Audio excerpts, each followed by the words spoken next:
Hello.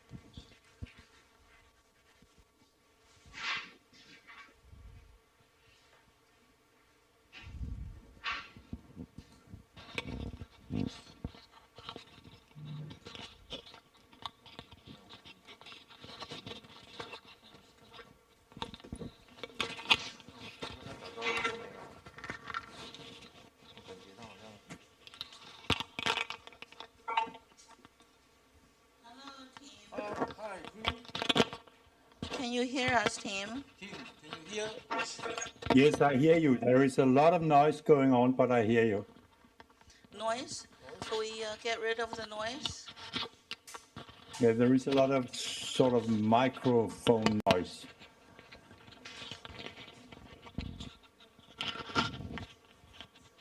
It's okay right now? Is it? Yeah, it's better. Thank you. Okay, Tim. Thank you so much. Yeah, I'm Tony. Yeah. I know. Maybe only one of us could have the mic on in this room, right? Just avoid. I don't think so. No, Yeah, this can be synchronized. No problem. No problem. No problem. 我们三个同时用 We can synchronize. Okay? Yeah, sure. Thank you.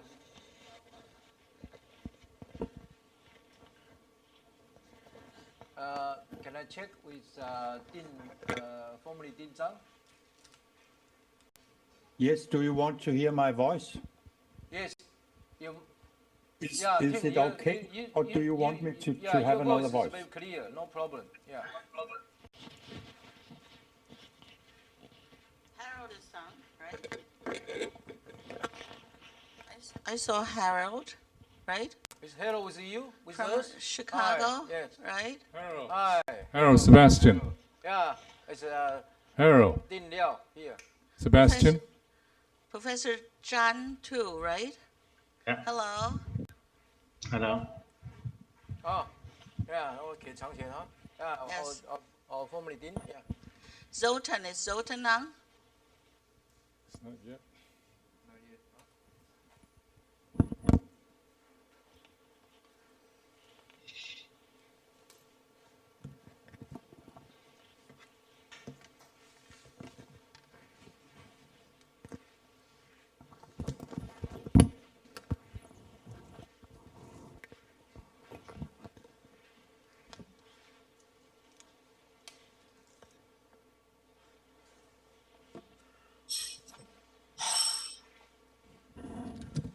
Have you already? Great. Already checked with Lawton. Last time he last time he took a long time. I think I don't know whether this time he can be, accurate. Lawton. He's a good guy. Yeah, just moved. Maybe.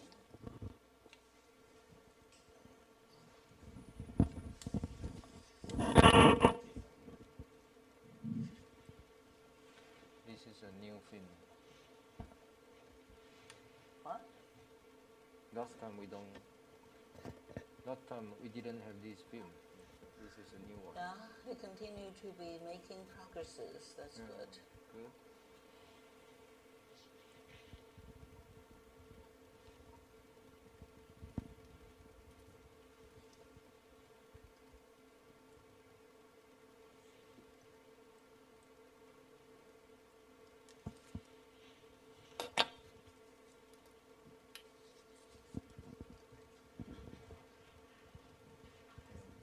I haven't seen the Lawton, so is Lawton in? Yeah, yes. Can we talk to him? Lawton?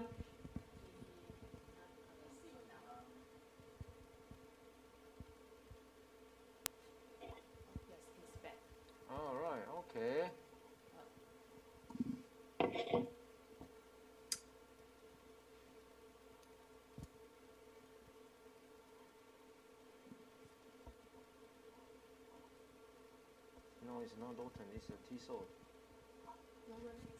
Roland T-Soul. Yeah, but we are waiting for Lawton. Lawton is the second speaker, huh?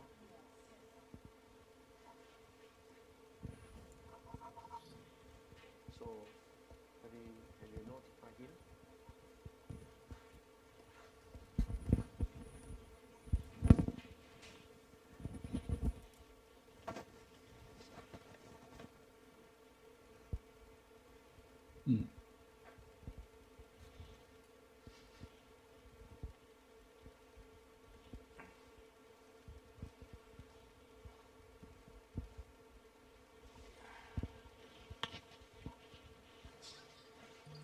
Lawton 没有在线上，reminder 给他。 Program and the two PPTs, Zoltan and Young. No, Tim Jansen. But at least the program for today, so that I know where I will speak when I will speak. Okay.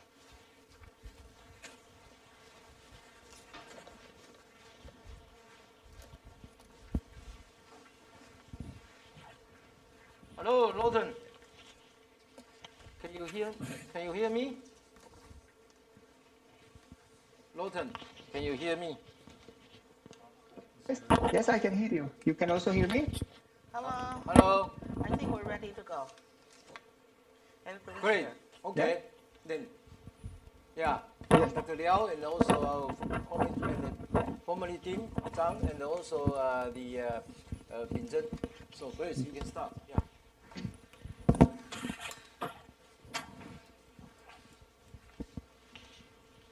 Okay, so ladies and gentlemen, welcome to International Online Conference on COVID-19, Health and Humanities. Our subject for today's conference is talking about culture and arts in an era of COVID-19.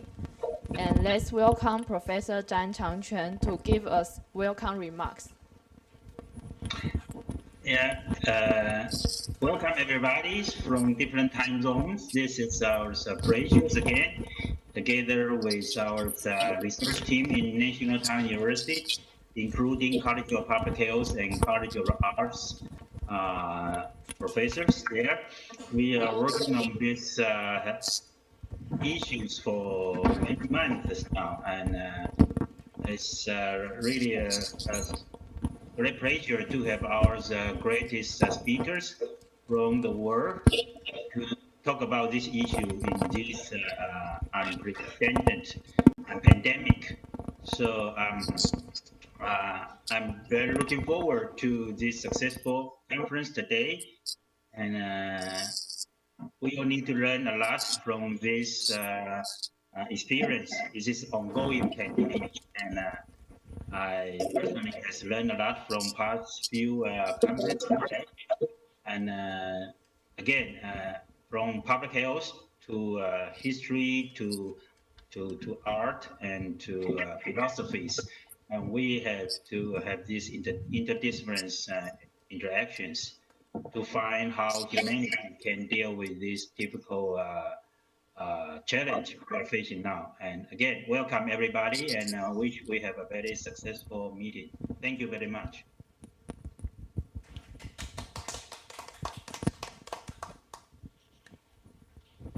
Thank you, Professor Zhang. And next, I will invite Professor Liao Xianhao. He is the Dean of Institute for Advanced Studies in Humanities and Social Science at National Taiwan University. Let's welcome Professor Liao. Hello, hello, friends and colleagues. This is Sebastian Liao from National Taiwan University. I'm currently the Dean of the Institute for Advanced Studies in Humanities and Social Sciences. Sorry about the long title. It's great to be co-sponsoring this very, very important, or maybe part of the very, very important conference, together with the College of Public Health. And I'd like to thank Dean Zhan and Associate Dean Chen for, bringing me into this very important activity. And be with you today. Well, it's great to see, old acquaintances and new friends today too. Harold, Zoltan, Tim, Laurent, old acquaintances, and all these other new friends. Being able to see you here means, you guys have survived survived COVID very well. Yeah. So we therefore need to really take good advantage of this occasion to reflect on our experiences on coping with COVID, as well as projecting into the future concerning how we can actually cope with the still unknown developments of the COVID, so that we can somehow get used to it and actually may be able to also make better use of the new situation. However, it will change into. Yeah. So I believe that the College of Public Health is the institution which is shoulder of the responsibility of finding ways to cope with the COVID, and they certainly have done and is still doing this. Yeah. So first of all, I'd like to show my deepest respect for the college, for this college, as well as for Dean Zhang and Associate Dean Chen, for being, for playing a very, very important role in, Taiwan's policy of coping with the COVID. Yeah. But of course, on the other hand, the reason that they are bringing in all these people from different disciplines, especially from the humanities, is because we actually really need an integrated, interdisciplinary integrated approach, so that we'd be able to find the best ways to, maybe tentatively at least, to cope with the COVID. Yeah? So, and I'm happy to be part of this, because we, as the Institute for Advanced Studies in Social Sciences and Humanities and Social Sciences, our approach is precisely an integrated interdisciplinary approach. Our mission is to bring talents from all different fields, all different colleges, departments and colleges, to work together on all kinds of different issues. And on this issue, certainly we cannot, make ourselves scarce, and we have to be part of it too. And in fact, in April through early June, we had organized two activities, two forums on COVID. The first forum was entitled "The Viral Accomplice: From Globalization to the Anthropocene," and the second forum is entitled "Through the Viral Eye: Revisiting the Anthropocene in the Post-COVID Era." Both forums are meant to mobilize resources, talents and resources in, precisely reflecting on the situation and trying to find ways to cope with the situation. But the emphasis is more on globalization and the Anthropocene, two of the most urgent issues, especially the Anthropocene, issues which we hope can be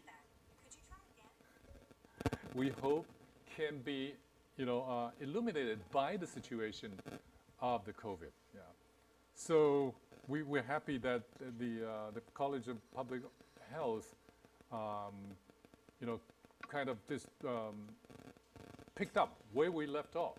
Yeah. And we form a seamless continuum in this fight against the COVID. Of course, in saying that we're fighting against the COVID, we are actually violating one of our ethical codes, because we believe that we should, maybe as probably you do too, we should actually try to live with the viruses instead of fighting them. Yeah. But anyway, this is a difficult task, and so sometimes we use this metaphor. And today, I'm happy that we have colleagues who are going to talk about how religion and art can contribute to our understanding, as well as maybe ways to cope with the COVID. And I really, really look forward to Tim's as well as Zoltan's talks. And I'm sure that today's activity will be a tremendous success, thanks to the efforts of Associate Dean Chen, as well as all the colleagues over here, young colleagues who are, enthusiastic and passionate and hardworking. So thanks very much. Hope every success to this conference. Thank you so much. Thank you, Professor Liao.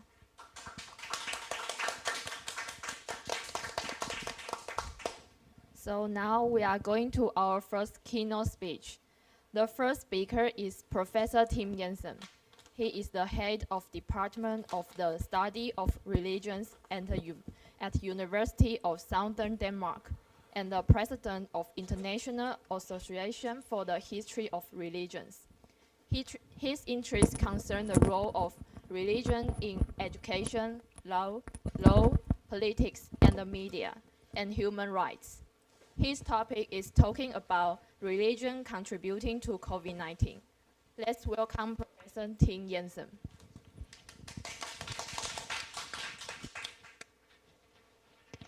Thank you very much for your kind introductory words, and thank you to each and everybody in the organizing team.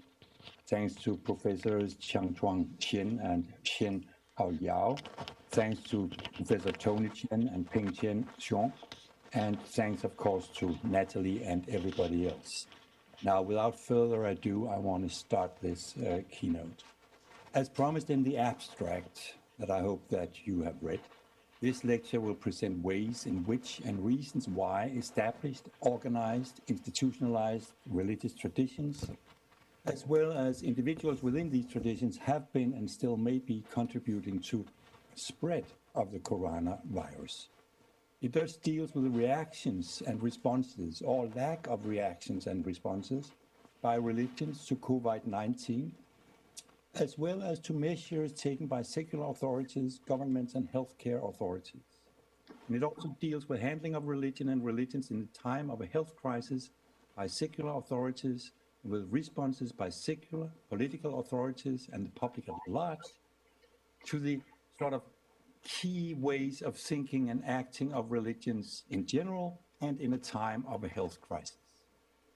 And with a reference to the first paragraph of the abstract, I jump right into a very short list of some very few examples of, and I quote from the abstract, ways in which and reasons why established, organized, etc. religious traditions have been contributing to the spread of the coronavirus, unquote. Most examples have been reported in mass media, and quite a few have attracted worldwide attention. A first and very famous example is the South Korean, and I apologize for mispronunciation, Shincheonji Church of Jesus, and I quote from the BBC News March 2nd, quote, "The country has reported 3,730 cases and 21 deaths so far.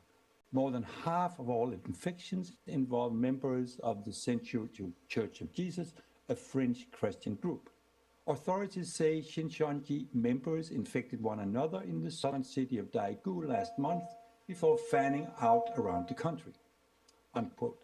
The same piece of news reports that the, quote, "city government of the capital Seoul has asked prosecutors to charge Lee Man-hee, the founder of the named church, and 11 others. They are accused of hiding the names of some members as officials tried to track patients before the virus spread." And the report continues, and I quote again, "A 61-year-old female member of the sect who tested positive for the virus was among the first to be infected. She initially refused to be taken to a hospital to be tested and is known to have attended several church gatherings before testing positive. The sect's leader, Lee Man-hee, claims he is the Messiah. He has also been tested for the virus and is waiting the results." It's fun to have this Messiah being tested for the virus, but let that be. Roman Catholic churches remain closed, major Protestant groups have cancelled Sunday services, and all Buddhist events have been called off, unquote, thus ends the report. And then it continues a little further down. Anger grows over sect's response, and it says growing anger over the sect's handling of the outbreak has sparked a petition calling for the church to be disbanded. Nearly 1.2 million people have signed it, that petition, unquote. Jumping from March to today, or the day before yesterday, August 16 it was, New York Times reported that, and I quote, health officials in South Korea reported 279 new coronavirus cases on Sunday, warning of a resurgence of infections, many linked to a church that has vocally opposed President Moon Jae-in. South Korea had battled the epidemic down to two-digit daily caseload since April, but the number of new cases has soared recently with 103 on Friday and 166 on Saturday. Most of them worshippers of the Sarang Yale Church in Seoul, the capital, and another church in the surrounding province of Gyeonggi. The church outbreaks have alarmed health officials. Tightly packed, fervent prayer services in some South Korean churches have made them particularly vulnerable to the virus, unquote. Before moving out of South Korea, please allow me a few comments immediately. Please note the terms fringe Christian group, the term sect, and the no uncertain words about the leaders' claimed claim to be a Messiah. Please also note the indication of the most recent church being at odds with the government and the president. I say this because watch out. Could there be some prejudice in regard to a minority religious group in place? Could there be some scapegoating? Could there be some other factors than religious factors in play? And what's the role of the media? Well, having said this, just in passing, let me move on to Iran, and thus from Christianity to Islam, and thus to a religion which not only in the West, but also, for instance, in China and elsewhere in the world, suffers from prejudices, stereotyping, and what today is called Islamophobia. Of course, here too, one has to be careful when you look at matters before buying into media reports on what is happening. However, there can hardly be any doubt that we witnessed during the pandemic spread, we witnessed a severe spread of the virus in, for instance, Qom, the learned center of the dominant Shia variant of Islam in Iran. Some reactions by learned mullahs as well as by average followers definitely were not in line with sound health prescriptions, to put it mildly. Iran showed cases of mullahs who insisted that some passages in the Quran legitimized that they and devoted Muslims overruled prohibitions against assembling and praying in mosques. Inter alia will mention to how the Prophet Muhammad himself, to the Sunnah, visited mosques during catastrophes and crises. The virus spread, but some insisted, of course, that Allah protects those who are true believers, that is, true Muslims. March 2nd, Memory TV could show one of the many videos of pilgrims licking the steel bars protecting the window of a Shiite shrine. And in one video, one man seems to say, and I quote, that many people have spread lies that this window that he was licking contracted corona, AIDS, hepatitis, and such nonsense. He said that he was licking the bars so that the disease could enter his body and future pilgrims could be safe. I have now eaten the corona disease, he is quoted for saying. Despite this explanation, sort of his own explanation, for his all but very healthy action, I immediately thought of other explanations. What is holy, for instance, the grave of a saint and the fence around it, cannot, of course, from this point of view, be contaminated by a virus, only by ritual or religious impurity. And a pure and strongly devoted devotee will be beyond reach of the virus. The virus just won't bite. Such a person will be in some way too holy, too pure, as well as protected by God, in this case Allah, to be hidden by the virus. In Bangladesh too, and in Pakistan, the Pure Land as it is called, we have reliable reports about thousands gathering to pray and thousands of pilgrims ignoring the pandemic and advice of health authorities. This is all in a way banalities, but it's well known and it matters. Moving to Europe and a bit further west, we have witnessed the Greek Orthodox Church try to make sure that the devotees did not stay away from service and the central Christian ritual, the communion, or as it is called in German, Abendmahl, by stating that the communion, that is the eating of, partaking of, and becoming one with the body and blood of the divine being Jesus Christ in the form of bread and wine, did not function as a transmitter of the virus. So you can come to church and you can eat and drink our God and become one with the community and one with the divinity. And thus you can be saved and you can support the church. Moving further west to the country that has not just Trump but also God on its side and also on the sides of its bills, and present too also when the God, or the president, of course it is sworn in, a country as religious in many ways as, say, Iran, with quite a few religious people reading scriptures and understanding religion in as fundamentalist a way as we can find it among some people in Iran, and quite a few Christians who think that secular politics and governing ought be based on religious views.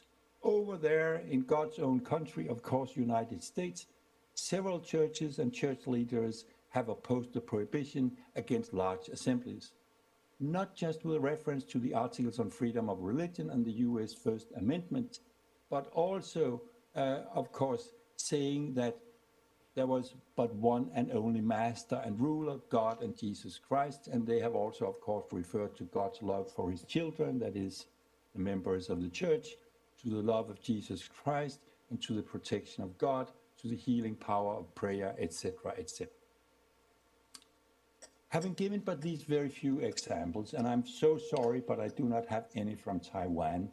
My knowledge of Taiwanese religions is very limited, to put it mildly. I hasten to the second part of the abstract, namely to a few examples of ways in which, and I quote, some religious traditions have and maybe still are contributing to efforts to fight and limit the spread of coronavirus, unquote. Allow me to start with my own country, the tiny, tiny kingdom of Denmark, with a strong Lutheran Protestant tradition that started some 1,000 years ago, and with an established church and thus with a state-supported religion, and with some 74% of the Danish total population in 2020 still paying members of that church, despite all scientific knowledge about religion. 74% of the enlightened, schooled Danish population is still paying members of that church. This is an interesting fact in itself when we talk about religion and, for instance, medical science and science. How can they keep on paying to something that claims that once upon a time somebody was able to walk on water, raise the dead again to life, etc., etc.? How on earth? But they are paying members. This is religion. So here in Denmark, the most widespread reaction to the restrictions coming from the lockdown was total compliance and support. I mean total. And the measures taken by the government were immediately seen as the best way to be a good Christian. Not going to church has for a long time been seen in my analysis as a sign of a mature way of having religion. But not going to church in the time of the corona has been claimed to be an even more mature way of loving your next of kin, of solidarity, of communion with Jesus. Not going to church, then you really understood what religion is all about. Moreover, the preliminary results of a research project shows that the vast majority of people in Denmark supported the lockdown of churches, mosques, etc., and only a very small group of particularly and very rare devoted religious people did not. Moving from Denmark to, for instance, Sweden, the Swedish church, since 2000 disestablished, encouraged followers to fold their hands in prayer and then to remember to go and wash their hands. And examples of this kind are legio. Also within the Catholic branch of Christianity, with St. Pietro in Rome being empty, the center of the world, in the Roman Catholic world at least. Moving to the Muslim world, and not least to the center of the Muslim world, that is Mecca, in the direction of which each Muslim turns when praying, some of them at least 5 times a day, the big mosque has been empty.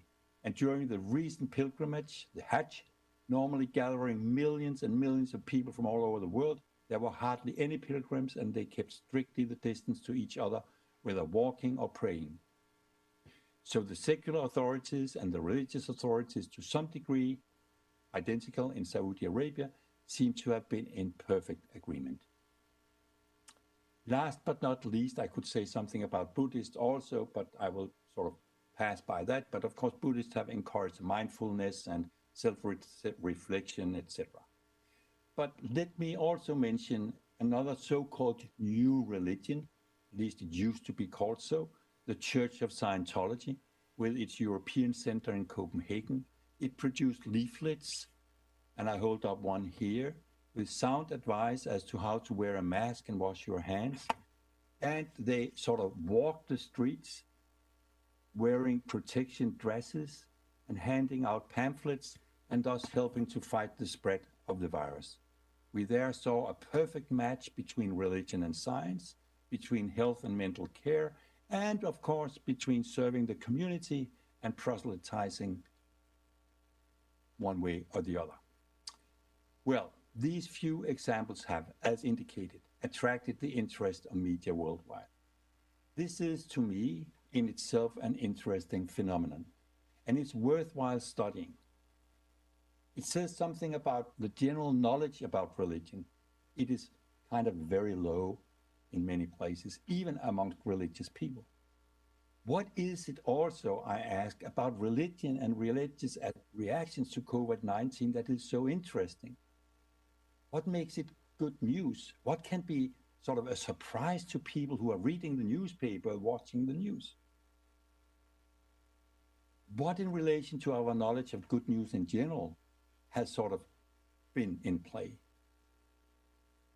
I shall not dwell on this matter, only say that it is one of the many possible approaches to COVID-19 and religion that can be imagined, and it has actually, of course, been studied also by scholars. But it's only one of many kind of studies of COVID-19 in relation to religion. The number of articles, books, webinars, etc., devoted to research on and discussion of religion and COVID-19 is legion, and it is still growing. A day ago, I was at a meeting online in the editorial board of a Danish journal on Islam, and since the board in my absence had already decided upon a volume dedicated to articles on Islam and Muslims and COVID-19 around the world, I could not but ask them to be careful. What actually could this volume add to what we, as scholars of religion, including Islam, already know about the subject matter? What could it contribute to what has already been produced about religion and COVID-19 around the world? Well, we get, of course, some new empirical stuff to analyze. We get some fresh source material. And if you're a scholar interested in empirically based and focused studies on contemporary and continuous developments and configurations and transformations within religions, be it in regard to the general passing of time, to different historical and cultural and social contexts, then of course it's also interesting to study this. As yet another challenge facing religious people, religious communities, religious ways of thinking, institutions, etc. Religious institutions always having to try to be relevant to contemporary people and societies at the same time as they uphold their claims to represent some kind of trans-historical, trans-empirical status and truth. This is a very stabile dynamics within religion, the continuous effort to balance tradition and innovation. So studying responses to COVID-19 is interesting because it is studying what takes place in the workshops of religions, and religions are man-made cultural systems, trying to be relevant, trying to survive, trying to hold on to old adherers and trying to get new adherers. But then again, as indicated, so far I have not seen a lot of studies that can shed a new light on the reaction, that can apply a perspective that can lead to unexpected and new results and insights. All the cases I have related in this talk seem to confirm what scholars already know about religion and religions, about the variegated and vexed past and present relation between science and naturalistic explanations on the one hand, and religion and supernatural explanations on the other. For instance, at the time of catastrophes and pandemics, be it earthquakes, the Black Death, plague pandemic, so to speak, tsunamis, AIDS, HIV, Ebola, 9/11, drafts, hunger, barrenness, individual illness, and not least death.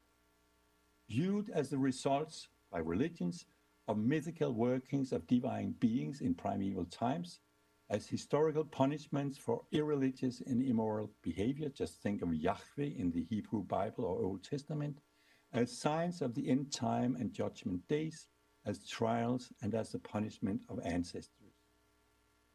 And what about the relationship to medical science and secular healthcare?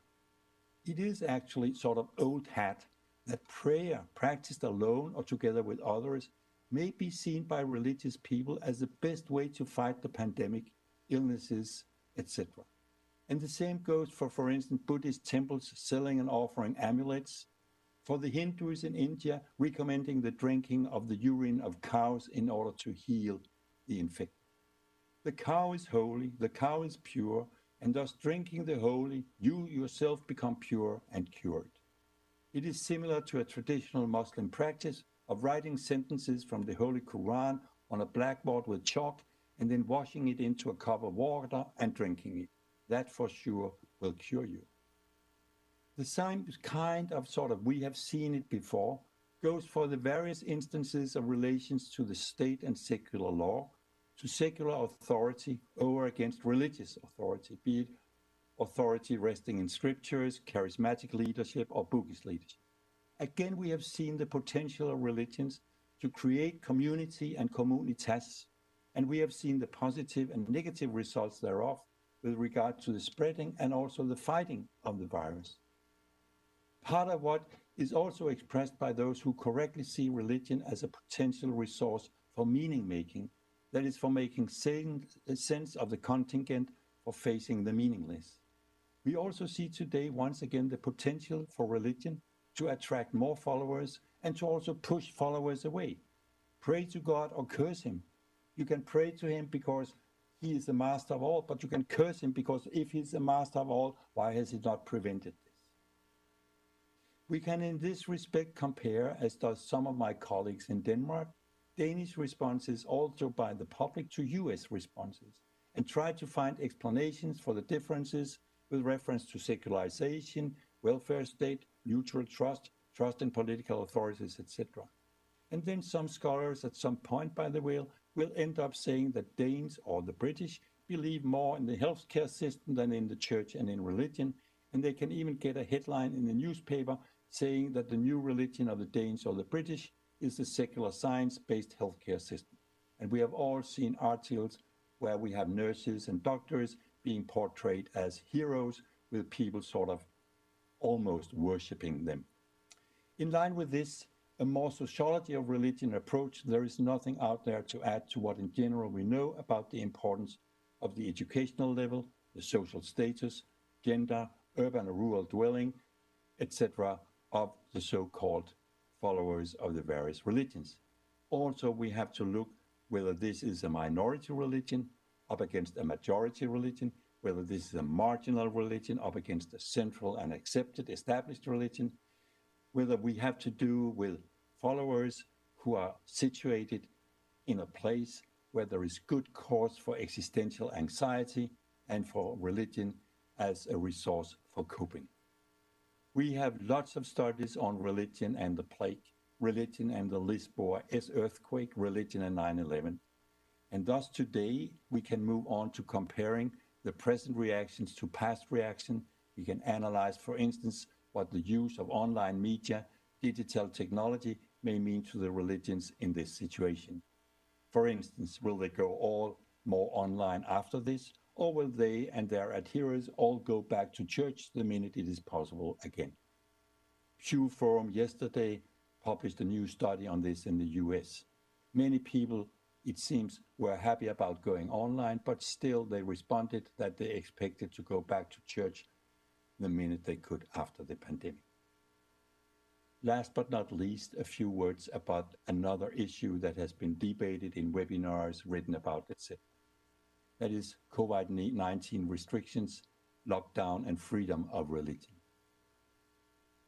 Lots of sort of paragraphs on religion and freedom of religion can be found in a lot of international declarations and conventions.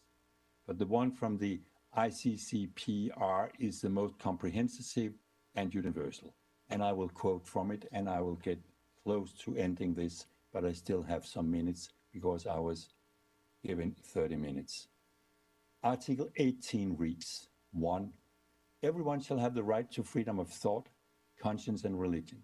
This right shall include freedom to have or to adopt a religion or belief of his choice, and this is the more important here, freedom either individually or in community with others and in public or private to manifest his religion or belief in worship, observance, practice, and teaching.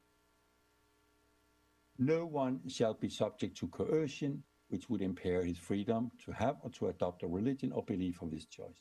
And then in paragraph 3, we have the paragraph on the possible restrictions or limitations that states can put on this freedom of religion. And I quote, freedom to manifest one's religion or beliefs may be subject only to such limitations as are prescribed by law and are necessary to protect public safety, order, health, or morals, or the fundamental rights and freedoms of others. And my comment reads, honestly, I think, and this is my probably only personal comment, apart from a few indirect comments, so far, I have seen no restrictions that could be said to be a violation of Articles 18 with the paragraph 3. All restrictions can be vindicated and justified with reference to paragraph 3, namely the protection of the public safety, order, and health. Well, somebody once said that God is big, but money is bigger. Here we see that the very same human rights that make something extraordinary out of religion by way of giving it its own articles, despite the fact that religion is but one of many cultural systems, a totally normal, natural, human, social, historical phenomenon. Cultural phenomenon differing from other such cultural phenomena only by way of a reference to a postulated trans-empirical, trans-historical, superhuman, and supernatural power that cannot be neither falsified nor verified. In the end, this article shows that despite this privileging of religion, which in itself it's a very interesting thing, despite this privileging of religion, in the end, at the end of the day, the human rights end up being true to their secular and humanistic legacy, subordinating religion and freedom to, inter alia, public safety, order, and health. Time is running out, so I want to sum up. Religions, religious communities and institutions, religious leaders and individuals respond in most ways to the current illness, the current crisis, the pandemic, in ways very similar to what we have seen time and again. Not going into this in any detail, I can only say that we can see the typical patterns of conflict between, in this case, for instance, medical science and practices and religious thinking and practices. But we also see once again a pattern of coexistence, where the one system, healthcare system, so to speak, supplements or parallels the other. And we see lots of examples of cooperation. Of course, we see some changes caused by a growing knowledge of and respect for secular medical science, for secular hospital workers over against preachers, and other changes linked to globalization, education, IT technology, etc.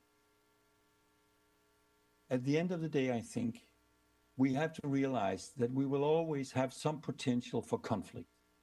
also with regard to COVID-19. Because the very nerve of religion, the very essential part of religion, is social formation, community making. This may be actually what religion is all about, coming together. And on the other hand, the equally important, the nerve of religion, is the supernatural explanations and the practices linked to that, healing rituals, amulets, etc. So we will have a potential not only for coexistence, but also opposition to natural explanations. And I want to say this clear and loudly. I think that a belief in superhuman agency, the capacity for seeing faces in the clouds, with a linked potential for communication and action, for instance, prayer and sacrifice, as well as for upholding social norms by punishment and the opposite, seems to be essential to religion, and it will be with us for a long time. It has served its purpose throughout evolution, I think. But I also think that, of course, it can be a hindrance to the ways that secular authorities and also secular healthcare can deal with some aspects of the COVID-19 virus. But a religion can only stay a religion to the degree it does not see itself only as a human, social, historical, and natural phenomenon. That is the same way as it is being seen and studied by, for instance, the historical comparative analytical study of religion that is promoted by my association, the IHR. Thank you.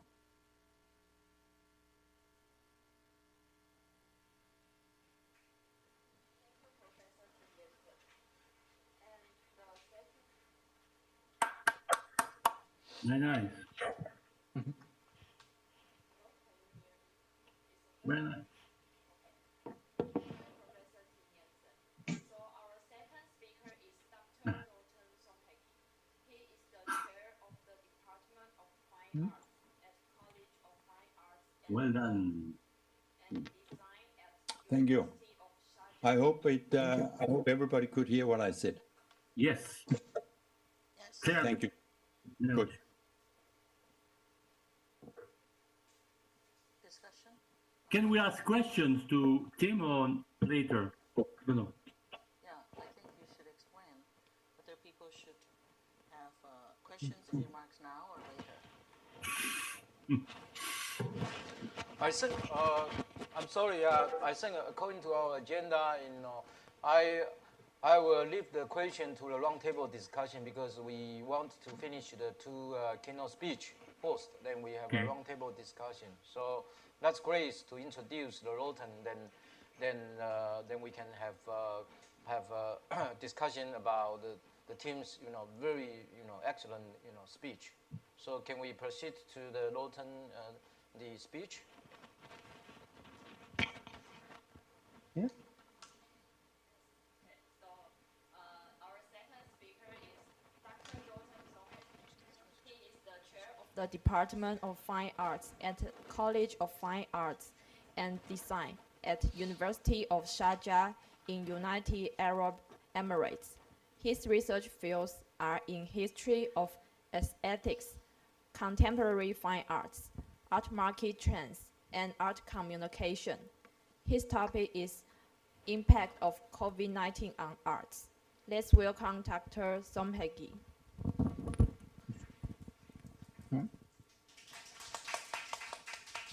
Yeah. Thank you very much. Can you hear me?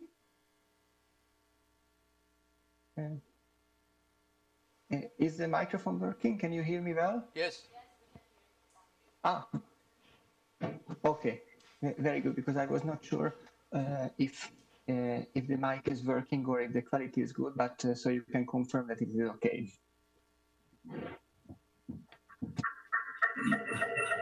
Oh. Oh. Yeah. No. What is it? Yes. Was it from my side or it's no? Or it's just a technical thing?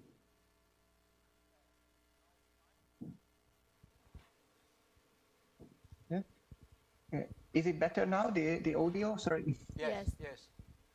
Yeah, Right okay, now very it's good. okay. Thank you Yeah, very much. please. So, thank you for the kind invitation for this third edition of our conference. I'm really happy to be here with you again, and I would like to warmly welcome all the participants and all the colleagues, and I'm happy to hear that they are all here and back. Thank you also for the introduction. Some of you may know that since we last talked and since we last saw each other on the screen, since then I changed affiliation. So formally, I'm still until the end of the month in with the University of Sharjah, but I am already back to Hungary, to my home country, and from September I will continue working here in Budapest. So I am just in a kind of transition phase. There have been some changes from my side.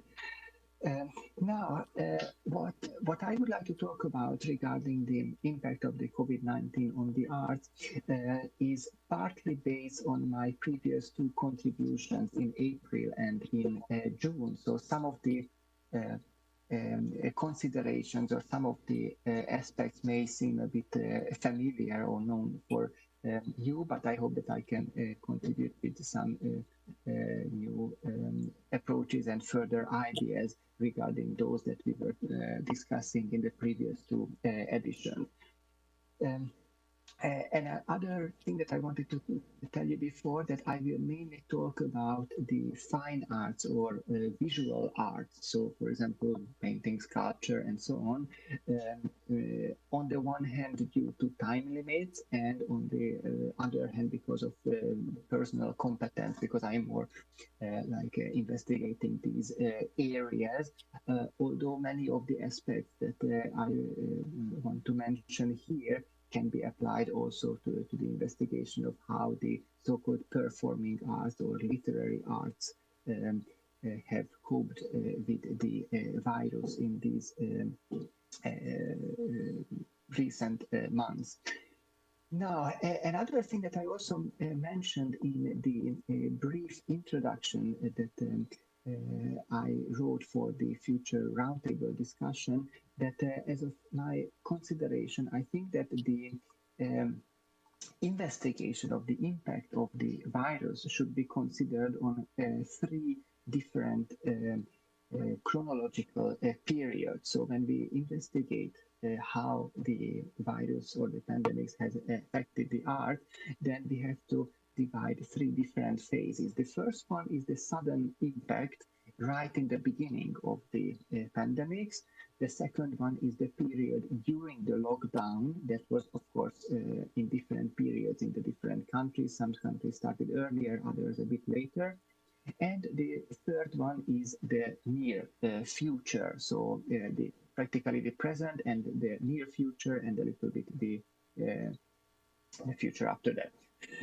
Now, what we can already see that the experience that we have, of course, in great deal, it's a negative experience of the pandemic, will definitely shape the future of the arts and of the art infrastructure of our future. So whatever we understand now from this present situation and what we experience will definitely shape what will happen in the future. And this is why I wanted to distinguish between the present situation and the previous ones. The slide that you are seeing now, this is a French miniaturist from the early 15th century, an illustration for Boccaccio's famous Decameron, so one of the most famous pandemics from the late Middle Ages or from the Middle Ages. Or if you want to see the second slide, the slide after, if you can please change, that's a self-portrait of Edvard Munch with the Spanish flu. So these earlier instances for us have remained mainly research material or like historical facts, but we don't have direct experience of these. So they are more like motifs or topics or subject matters for us as present researchers. So this is obviously one of the basic difference between those earlier pandemics in history and in the history of art and the present situation, that the COVID-19 is a direct experience for all and each of us. And some of the collateral situations or states are quite new for many of us, especially for the younger generations. For example, these extraordinary conditions, the limitations of movement, the restrictions of traveling, or the state of emergency. Many of us have not really experienced anything similar, because the large part of the younger generation was born in the present situation, that you can travel easily and without much state restrictions. So this is a novel experience for many of us. Despite all this, nevertheless, to develop important consideration that will make us understand what the future of the art will be, even if the virus or the direct danger of the virus is over, because there will be a lot of aspects and factors that were already on the table, that were already discussed, or that started to be discussed, and the impact of the pandemic have only speeded it up. On my next slide, you can see an illustration of what I am planning, what I wanted to tell. This is an online auction. You know that there are these famous auction houses, the Sotheby's, the Christie's, and so on, and they regularly have auctions that are traditionally in-person selling of art, but during the pandemic they also turned online. But the questions or the attempts of making more digital presence in the contemporary art infrastructure have already been on the table, and the virus had only provided a kind of necessity to speed it up and to find solutions for this. And as we will see, this will have important economic and also aesthetic consequences. I will come back to this in the second part of my paper. So let's see a little bit how the in these three previously mentioned periods, we can trace the effect of the virus. And in all the three phases, I want to talk a little bit of both aspects. So how the virus affected the creation side, or the artistic side of the art infrastructure, and also the commercial aspects, because we can never forget that the art is not only simply about the creation, but also of the selling of the artwork, because well, artists also need to live out of their production, so they need to sell it somehow, either personally from their studios, or through a gallery, or an exhibition, or an auction, any sort of solution. So let's see these three phases, starting with the sudden impact right in the beginning of the pandemic. So what happened in the creation side, so from the artist side, of course, the first experience was the lockdown of or the closing of the art facilities and venues. Many of them could not access the studio or the place where they were normally working. Many of the art supply stores were closed, or the print shops or print studios where they can make the multiplied graphical works, or the bronze foundries. Of course, I mean, sure you all know that the creation of large-size bronze sculpture is a really complicated process, and it requires a special bronze foundry. And of course, many of these were also closed, so that put a significant hold on the process of the creation of the artists. So all these locations and venues were closed or inaccessible for the artists. For the commercial aspects, we can see one illustration on the next slide.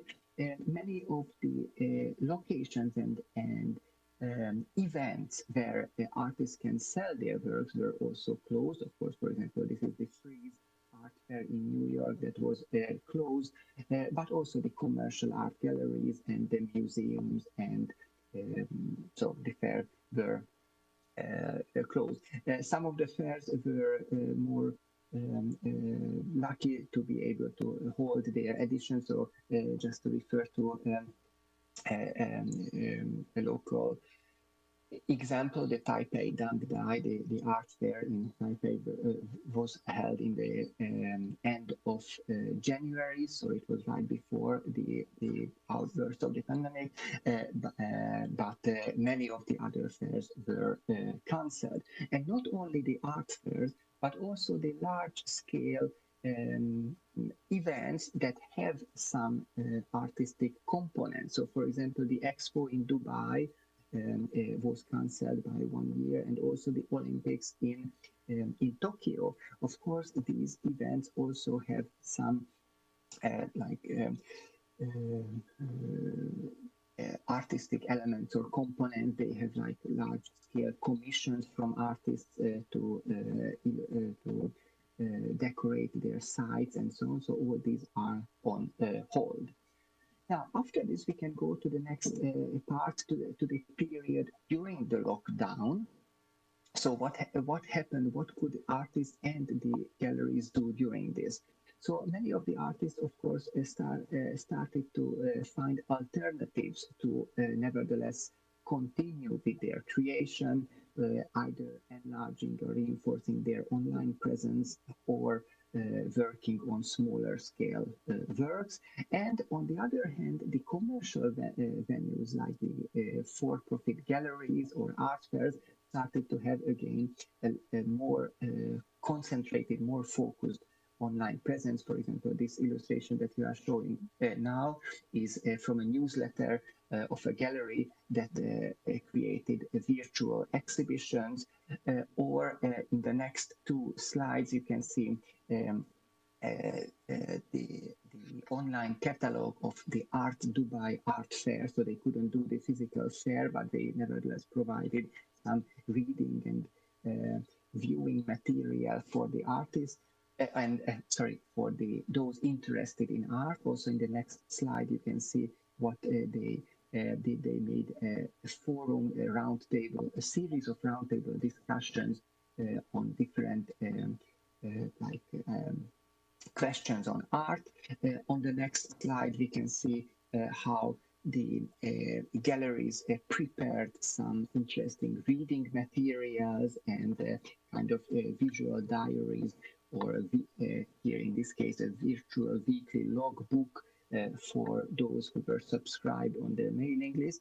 Or in the next slide, I think I have also shown it in my first talk back in April, I really like this initiative. The Hermitage Museum in St. Petersburg offered a series of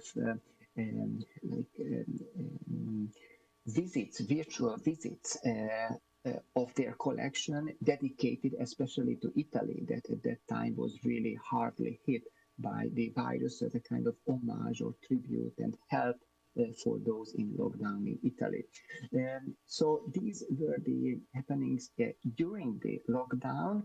And the third aspect is what is happening in the near future, and how this whole experience will affect the infrastructure of the art in the near future. From the creation side, so from the artist side, in the beginning we may think that, of course, when the lockdown is over, then artists can immediately go back to work and restart where they left, or they can just go back to normal. But it is not necessarily the case, and in many situations, artists need to face a new a new world and a new lifestyle for their creation. So, for example, just imagine those scenarios what if the place where the artist is usually working have closed for a longer time or got bankrupt, including perhaps even the gallery that is representing the artist? Or other aspect, what to do, for example, with the cancelled exhibitions and the cancelled shows.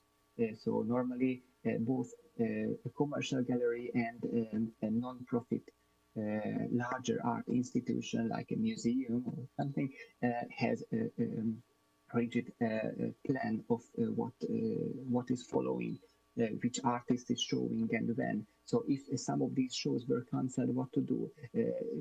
Do they need to be postponed or have an alternative date, or all the future shows should be a bit shorter unless we arrive to the regular original schedule and so on? Or what, for example, if the supply chain of a special material that the artist is using was interrupted, and now the artist cannot get that special material that is absolutely needed for the creation? Or, for example, what if the artist had lost a significant amount due to the virus and now needs to start a full-time regular job to supplement the missing income? Of course, this will change his or her the amount of the available time for her to work, because if she needs to work somewhere in a kind of regular job, then way less time is left for the creation. On the other hand, and this may be surprising, this is not automatically and necessarily and not always a negative experience. Many artists are reporting that when they started to have an alternative career, that has influenced their creativity. So, for example, if they started to work or teach in an art school, then the interaction with the younger generation had helped in creating novel approaches for their own work. So it's not necessarily something negative, but definitely something new and perhaps strange for the artist. Now, in this third time segment, so the near future, if we see the commercial aspect, then on the one hand, we can see that there is a very positive sign that the galleries and museums have, or the biennials and so on, have found solutions to produce and mediate and even to sell artwork. So this is definitely positive, but the negative aspect is that nevertheless all this is still not enough. So what they have found as solutions, how to show the artworks, how to bring it at least digitally to the those interested, and how to sell them even, is still not covering what has been lost. And this is how we arrive to the ethical implications, part of which we have already talked about in the June edition of this conference, that how to help the artist and whose responsibility is it to help the artist? Is it purely only the state, or also the for example, the corporations or the businesses and or the private individuals who need to support, or a combination of all of these three? Because here there are several consequences. One of them is that, and this is what we were talking about in the ethical guidelines for the containment measures, that if the state or the governments are expecting the people to respect the laws and stay home, for example, in the lockdown, somehow they are supposed to also help people how to spend this time at home. So, for example, helping them in one way or the other. We saw that many countries, for example, distributed tablets or computers for the students who were not having these tools, so that they can follow the instruction of their, so the education, the instruction. Something similar perhaps could also be suggested so that the state is supporting or the governments are supporting artists and performances so that people can have these artistic experiences and also artistic education at home, also to have a more reasonable time when they need to stay at home. And also there is the a question of how and what the governments can do, and this is how we arrive to the to my next slide. If you can please change it. So there are, for example, these art fairs, these large-scale art events that I previously mentioned. On the one, this is just one illustration from my home country, but I could have chosen any to illustrate this thought. Surprisingly, it is not only the non-profit institutes that ask and that need support during the pandemics. Because all were, of course, hit by financially hit by the cancellations of the events, and also because these events, even if they are commercial or for-profit events, nevertheless they provide important content, artistic and aesthetic content. So they have, in a way, comparable or in some way similar function as well as the non-profit institutes. There are, and this is the good news, some very good initiatives from the different governments how to support the arts. So, for example, Germany just announced a few days ago, I was reading, that they increased the fine art or visual art support from the previously announced 500,000 euros to 3 million euros. So this is the money only dedicated to fine and visual arts, so not for the others like music or literature or theater and so on. So an average of 20,000 euros will be spent per artworks, and the cultural minister, Monika Gütters, made a press statement that this increase in the budget is intended as, I quote, as a quick and effective impetus to revive art production in a difficult climate, because spreading the acquisitions broadly should above all help small galleries to profit, and direct purchases from studios should encourage and support artists.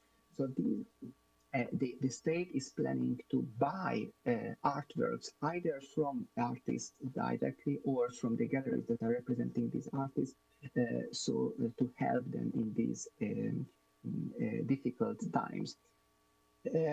And of course, there are also other countries that decided to help in one way or the other. There are very large sums, fortunately, to help different aspects and sectors of art. Also, Norway, for example, is planning to spend 170 million euros. And a similar amount was announced in Italy. In China, it is 360 million. So really, hopefully this will help a little bit to compensate for the cancelled events. And lastly, the last brief aspect that I would like to mention is regarding the digitalization. And this is where we arrive to the next slide that can skip. Yes, this one. So many of the people, of course, understood that the digital solutions in this during this time have brought the artists closer to them. So, for example, people started to see the reproductions of the artist from much closer. You can see that here the Mona Lisa you can see much closer than if you go to the next slide. Then this is how you normally able to see how you are able to see the Mona Lisa from a distance. So of course, in this case, the digitalization and all the virtual exhibitions help. but we cannot forget that there are many artworks where the online alternative is not a real and not a true alternative. I also brought some examples for this. The next slide, if we can do, thank you, is, for example, a large scale installation by James Turrell, Skyscrape, in the Crystal Bridges Museum of American Art, where, of course, the physical presence of the visitors is essentially important. So you cannot really give back the effect of this artwork only when viewing a reproduction. The same happens in the next slide. Perhaps Professor Jensen also saw this exhibition in the Louisiana Museum in Denmark a few years ago. Olafur Eliasson made a large installation in the interior of the museum, a kind of a sort of a landscape brought inside physically in the entire gallery space. Of course, this is something again that the visitors needed to experience in their physical presence. So the reproduction cannot really give back this complex multi-sensory experience what the artwork is producing. Or also the last example in the next slide is by a contemporary also artist and a multimedia installation by Ragnar Kjartansson, where there is a multi-channel, I think a 7 or maybe 9 channel video work, where also in some cases, for example, here when it was installed in the Kiasma Museum in Helsinki, the different screens were in different parts of the room, but you couldn't really see all the screens from one standpoint. So you had to necessarily walk between the screens in order to see all the participants of this group multi-channel installation. So these are just a few examples where, despite all the technical abilities and possibilities,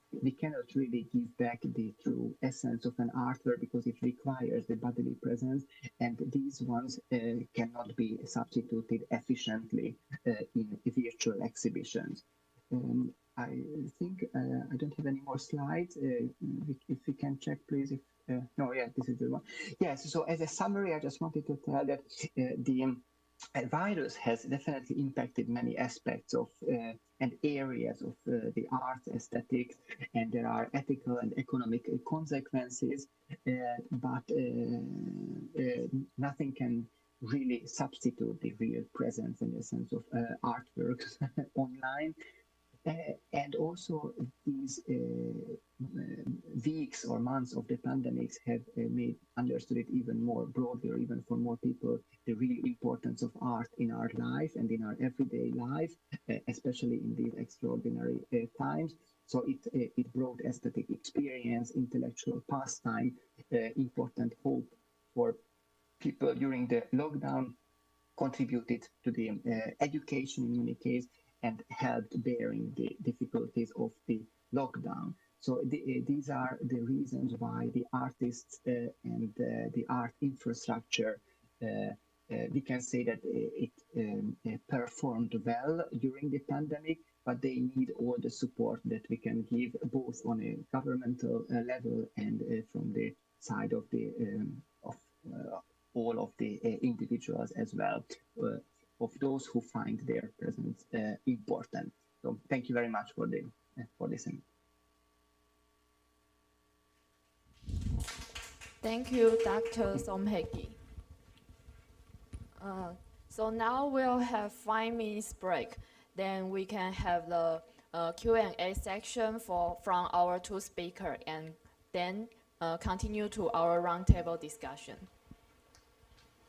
5 minutes? Yes, okay, 5 minutes break.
这段。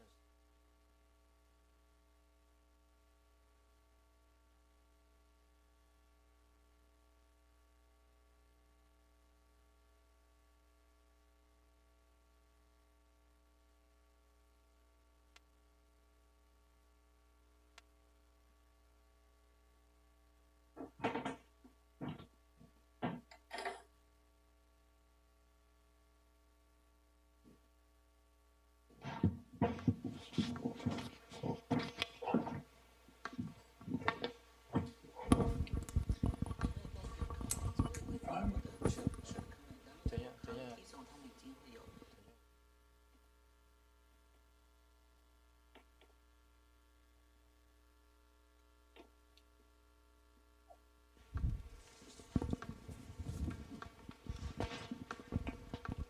Hello everyone. So the following section is roundtable discussion.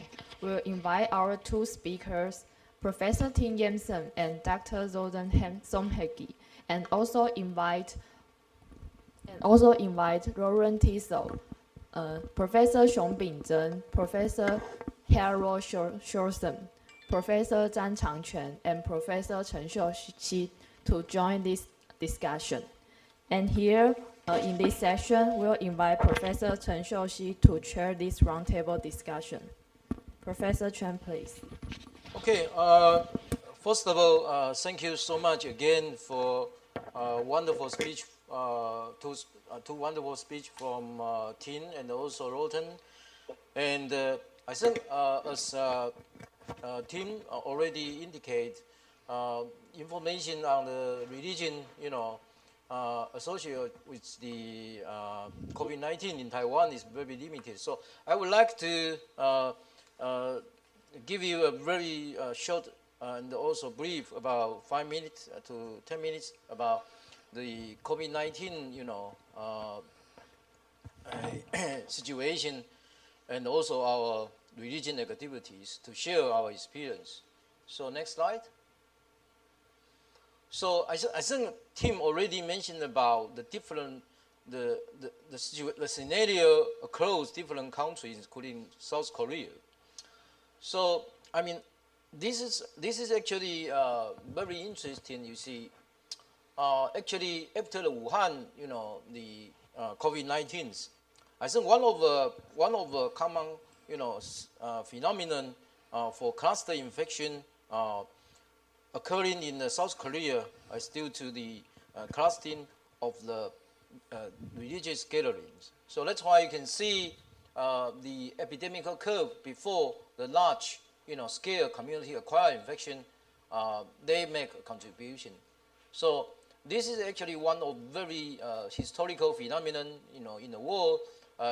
The episode of the COVID-19 and the epidemic from the gathering due to the religion, cultures, and which is, I think, we should be learn very much, like the Tin already mentioned about the supernatural and also practice, and also some of the culture and habit in different countries. And unfortunately, you can see the recent epidemic curve on the right side of the slide. You can see again in South Korea, it is said that, again, there's another religion group, to have a public gathering, to have a cluster infection.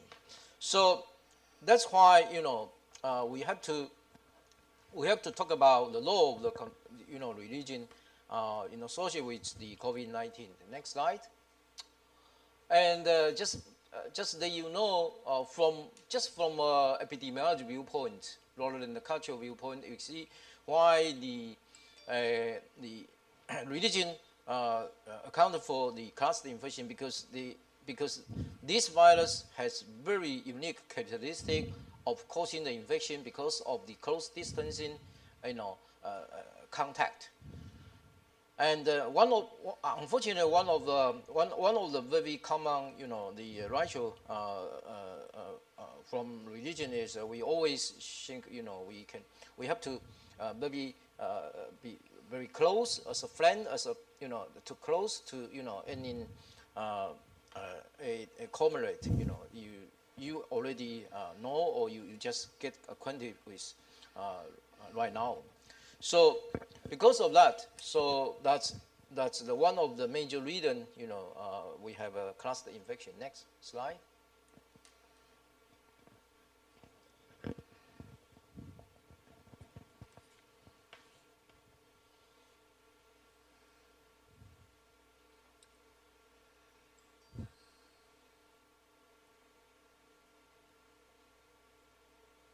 Yeah, sorry.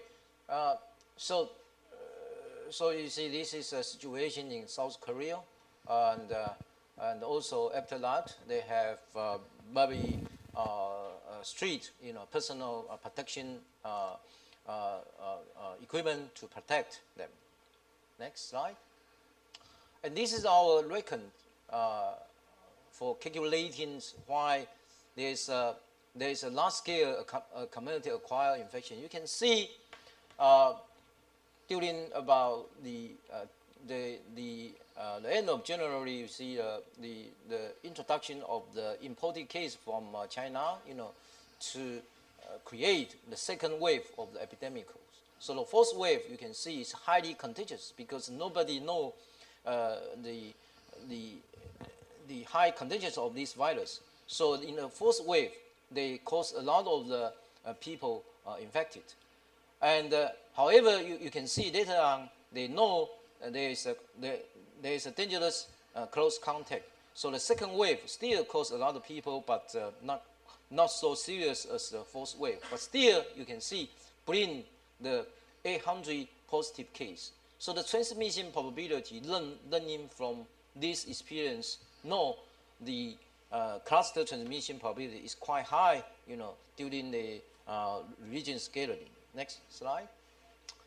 So, in order to contain, such kind of the close contact, and also can retain the religious cultures to have normal activities. So in Taiwan, we have Mazu. Mazu is a very famous culture, Buddhist cultures, to have a tour from middle Taiwan until southern Taiwan, and at that time they hesitate to decide whether they can proceed as the usual schedule, or they have to postpone the schedules. So during their hesitations, and also government also have a regulation to consider whether they can allow them to to keep normal activity at the usual times. We actually devise some, propose some, the containment measures. You can see by using these such kind of religion activity to educate, the people or or their people under this religion habit, to know we can have protect, you see, to decrease the number of the participants in order to increase the social distance later on. And also, we have a quarantine of some, the suspected case who may contact with the people already have a COVID-19 case. And also, you see, we tried to use the TOCC questionnaire, to do the history of the contact tracing, occupation, and also traveling histories. And finally, you can see we also asked them, rather than the slide you have seen previously in South Korea, the clustering, gathering, we try to ask them to have a social distancing and, or wear the facial mask. And I can tell you, share experience with you. This is particular, quite have a high compliance with the people, with these religious peoples. They are quite compliant. And even so, they sometimes ask us if they have traveling histories. They still want to join with the religious activity. We ask them, can you isolate from other people to sit behind, in a rear seat, and to avoid the close contact with the people susceptible, still susceptible to COVID-19. Next one. So in that case, they develop very good attitude for complying with any the containment measure with the government. But finally, government decide and to persuade them to postpone their ground tour, and they accept that. So that's why we call this is called the Maju. And the same thing happened in Iran. Next one. Yeah, but I don't have time to mention. So this is called the Maju, goddess, and also the in some of the island like the Maju, they have a similar activity in Taiwan, and they have a similar religious activity. Next one. And this is what I'm saying. The large scale public gathering in Maju Laojin and the religious activity. And as I already mentioned about the ground tour, you see, they just have a tour from middle Taiwan to until southern Taiwan, and every year this activity is held around the March and April. Next one. And this is the previous, the scenario you have seen. There are so many people, clustered at the same time, and very crowd. And this is quite dangerous for cluster infection if you have some people already infected with COVID-19. Next one. And also they have some activity, and even crowded than usual scenario. Yeah. Next one. And also you see they have a lot of the different ceremony to pray to the Buddhist. So this is the activity I just show you is Maju Laojin. Next one. And they after that ceremony, you can see they start to have a tour alongside the road which they already determined from middle Taiwan to southern Taiwan. Next one. And so that's why we also suggest if they want to have such kind of grand tour, you see the social distance has been widened, by rather than have the 4 people, on the same lane, we can just cut down half of the people's, on the same lane in order to reach the goal of the social distance. Next one. And as I mentioned, then they postpone until the June 11. Next one. So this is actually after about the in Taiwan we start to lift the such kind of religion from 7 June, and I think around the mid-June they start to have activity. And next one. Yeah, I just play the video for you. You can see. And very important, you can see everyone, even crowd, they wear the mask. You see, they wear the mask. Everyone wear the mask, to attend the activities. So this is what we already, think is achievement to educate the religion people to wear, the mask. And this is why even they have such kind of activities, there's no cluster infection, and there's no, the infected case, after these activities. And we are actually very happy with seeing such kind of the culture and also religion habit can be kept, as usual, but also we can contain the COVID-19. And so I tried to demonstrate this, sometimes in the world to say, how religions can, can help each other, to educate the people to do some of the personal protection like this. Finally, I think the final slide, yeah. And this is a slide to just to be in commensuration with the Lawtons. I think Lawton is correct. Even we have the digital, the virtual online meeting, the virtual arts, you decrease the value of the creation, and we never know how is the physical function if you can personal in touch, personal in contact with the real arts, So that's why I'm very worried. You see, this is I ask our colleague to download the Mullin and also gallery. You see, in the UK, I think they are very serious, reduction of the, the customer, the client paying a visit to the Mullin by reducing about 20 to 30%. And this is all a situation happen between January until I think until March, and after March, a lot of the Mullin has been locked down, until so far.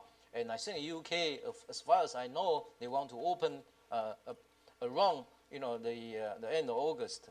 So we are going to, to think about how can we reopen such kind of the gallery and the Mullin to let the people enjoy it, the Mullin exhibition and everything. Like I always enjoyed, visiting the Mullin with very in a realistic scenario rather than in the virtual, scenario. So this is what I spend much time in reporting our religion activity during the COVID-19, and also some of our opinion on how COVID-19 affect the activity of the arts and the cultures such as Mullin and gallery. Yeah. I think this is all, and can I continue the roundtable discussion? So in order to keep in a good order, and can I ask the Professor Bin Zhenxiong, can you give a little comment about the particular on the team, I think, and also the Lawton the speech? Then everyone can join with this discussion. You want to have a response or or feedback, and I try to be not chairman, but I try to to control the time schedule. Okay, so if the time is limited, I will give you a note. So Binzhen, please. Good. Yeah, thank you. I'll be happy to share some thoughts, and I've also noticed that Lohan and others, were eager to have a conversation with him and Zoltan. First of all, let me congratulate and thank our two distinguished colleagues for their outstanding presentation. The topics are creative and bold, audacious in assumptions, intellectually breaking grounds. On behalf of the, I suppose, the new humanities that have been challenged by this current pandemic, obviously we need to think about discourse, and then Tim mentioned about the rights too. So my, sort of thoughts, listening to Tim include, first of all, the pandemic was brought upon us by ways of life, human ways of life, and perhaps ways of life of macroorganisms. We asked that humans should be granted the right, including the right to worship of various religious groups for their faith and belief systems. whether they need to have mass gatherings, or whether, as Professor Chen had just showed, the Mazu, the seagoing goddesses in Taiwan and coastal China had this pilgrimage habit of touring on foot with hundreds of thousands of believers. Actually, speaking of which, if you follow the lunar calendar, today is the first day of the 7th month, which to this part of the world, many believe is the time when the gate of ghosts is turned loose, namely all of the spirits that lived with humans from the Netherlands, from the underground. You know, they're now joining us, and they're joining us only for 30 days, not longer, not shorter, and particularly at this time. So people would bring their offerings, and those who get married or need to move their bed will try to do it beforehand or after. So to Tim and his colleagues who study history of religion, there are numerous customs, belief systems like that. The ways of life by humans, now had impinged upon the ways of life of virus. If we think that we have a right to live, will we also allow virus to live? I think in April, we posted that question already. Because if you take a longitudinal view, from the Greek times and Black Death and, Spanish flu or what have you, the peaceful coexistence, namely making peace with virus, not to exactly to fight them as against enemies, not to insist on hostile relations between humans and the life forms around us, including micro organisms.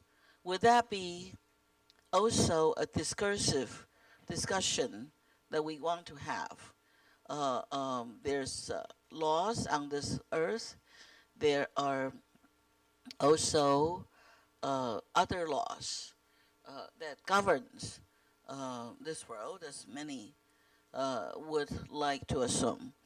So as to Zoltan's very stimulating talk,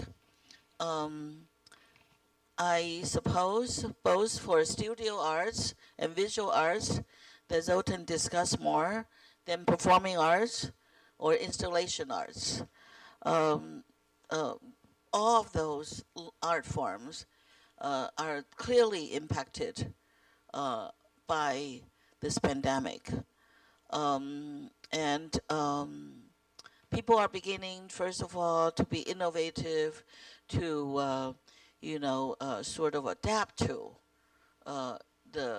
the ways to view art, to enjoy art. I purchased performing arts tickets, with performers in New York and Manila and others, and global audiences help to get tickets to sustain these art forms too.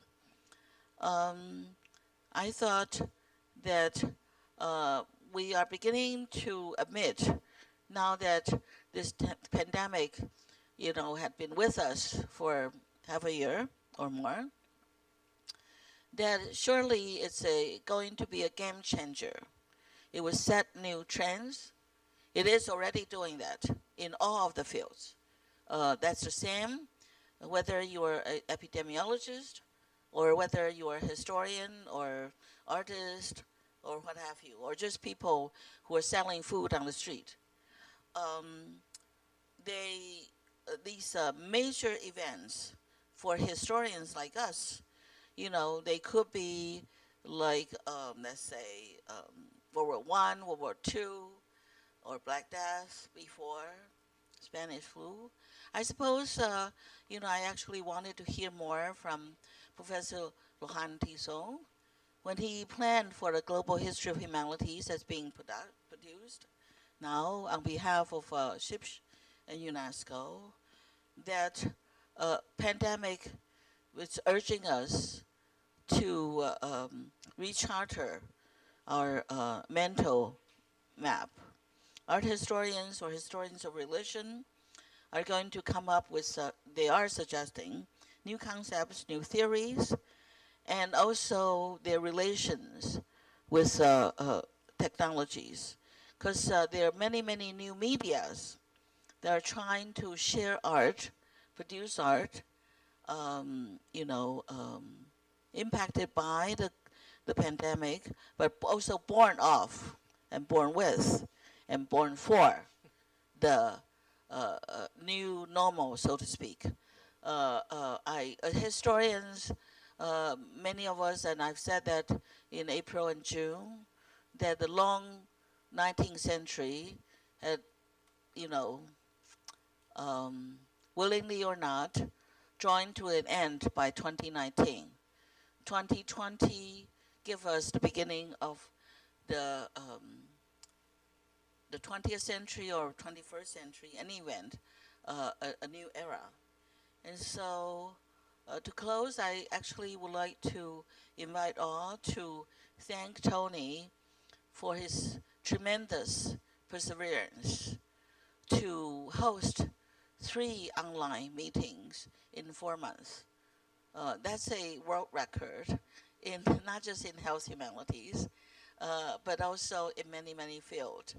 Other than your daily, you know, news release, and we are now surrounded by team members of Tony and led by Professor Zhang Changquan, the former dean. In the other room, you can't see Sam and Amy and Bachili.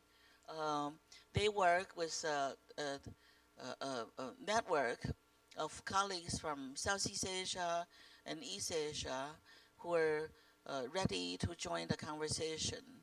I am extremely grateful, and I would like to acknowledge this contribution. I hope we would take a group picture too before we parted today. Sure. Thank you very much. Okay. Thank you, Binzhen, and always very encouraging and very valuable comments on the 2 speech. And the next one I will invite, you know, the Roland Tiso. So Roland, did you want to make some comment? Yeah, I ask people to go first round about, you know, your comment. You know, then we can listen to all the experts. You know, then I will ask Tim and also Lawton to give the response. So Roland, please. Yeah, did you want to make some comment? Yeah. Hello. Yeah, there are.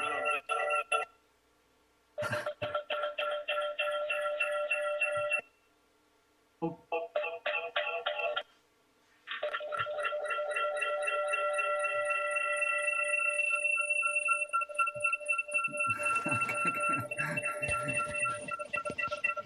I don't know what happened because I have some. It's okay? Okay? Yeah? You hear me? No. It's okay, you're Yes? on. It's okay. No, I have just 2 questions, one to Tim and one to Zoltan. My question to Tim, you know, as an historian, for a long time we interpret the pandemic, Black Plague or other, as a punishment of God. And I'm asking if it is still the case now among churches, sect, or a congregation. Is it still the case? Is the interpretation of this pandemic, the COVID-19, is linked with the punishment of God? And if it is still the case,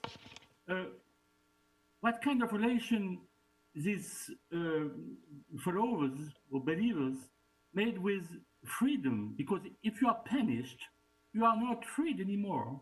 You have to advise somebody who will say how to behave in the future. Because I understand what you said, but I can see how these sects or these churches interpret and give an explanation of this pandemic. Is it a punishment of God or not? Or not? What it is? And I have question. I don't know. I can ask Zoltan. I have a question to Zoltan as well. I was very impressed by the paintings of Edvard Munch, the self-portrait in the 1919, I think so. I saw that there was many self-portraits, not many, some other self-portraits of Munch at the same time. And I have no explanation why he painted himself as ill. What is interpretation of that? Because I have no, I can't understand why to have the the will to be painted as an ill man. It is a lack of inspiration, a lack of imagination. You don't know what to do at the moment because he was in quarantine. Do you have an explanation? Is Edvard Munch gave an explanation of that or not at all? Thank you very much for this very interesting two talks. Okay, I think six questions. So Tim and also Loden, can you just respond to the question the Tissot just Roland just mentioned? Yeah. Yes, I can do that, but then maybe I can also at the same time say a few words to what Ping Chen said.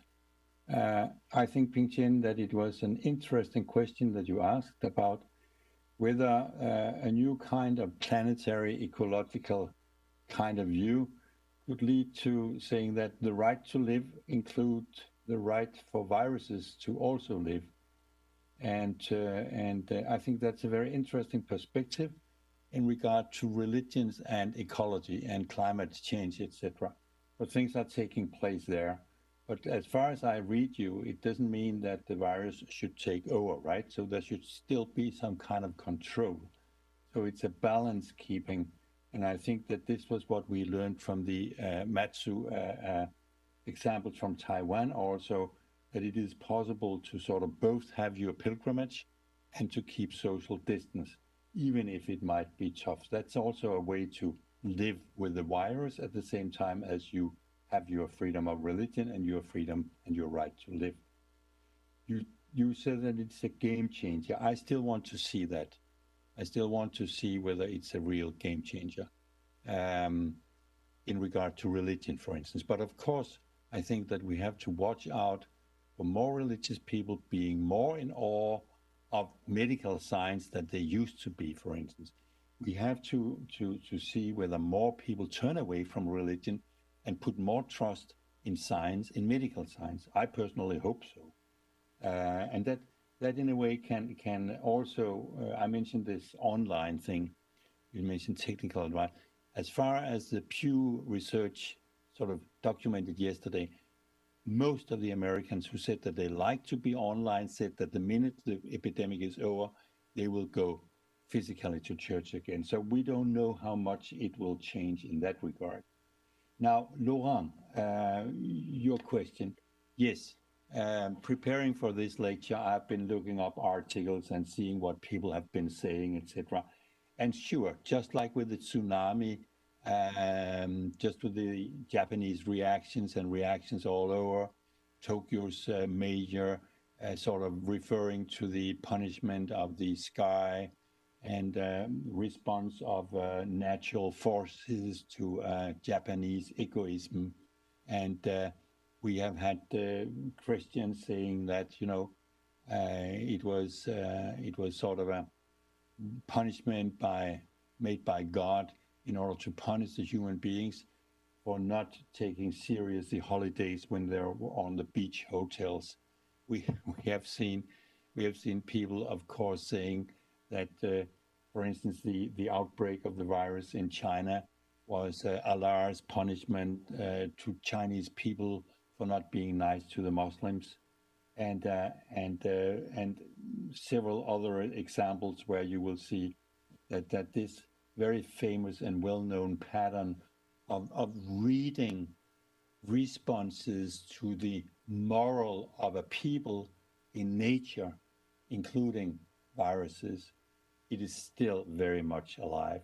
So you look at a barren field and you look at a barren woman, and you look at a tsunami from the point of view of reading how responses from divine beings or ancestors can be seen in the way things are working or not working.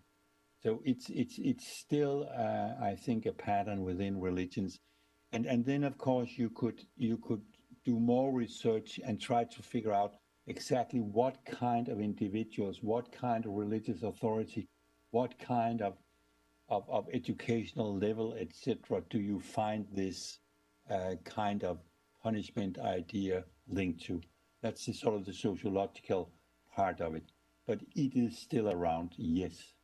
And I still think that, you know, the new sort of fashion within the study of religion, that's cognitive studies, it has actually proven how difficult it seems to be to the human mind to disregard this search for agency that is not sort of just natural, this kind of supernatural agency that you can communicate with. And if it is a punishment, then you can do something about it. I mean, you can pray, you can repent, you can, etc., etc. But if it is just nature, there is nothing to do about it. So there is a point in it.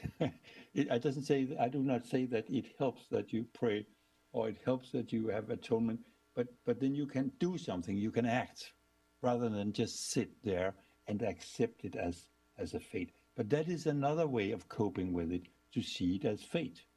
And I think that, you know, it is very, very often so that human beings, even if they are educated and even if they are not overtly religious, they turn to religious explanations. I'm normally very honest myself also.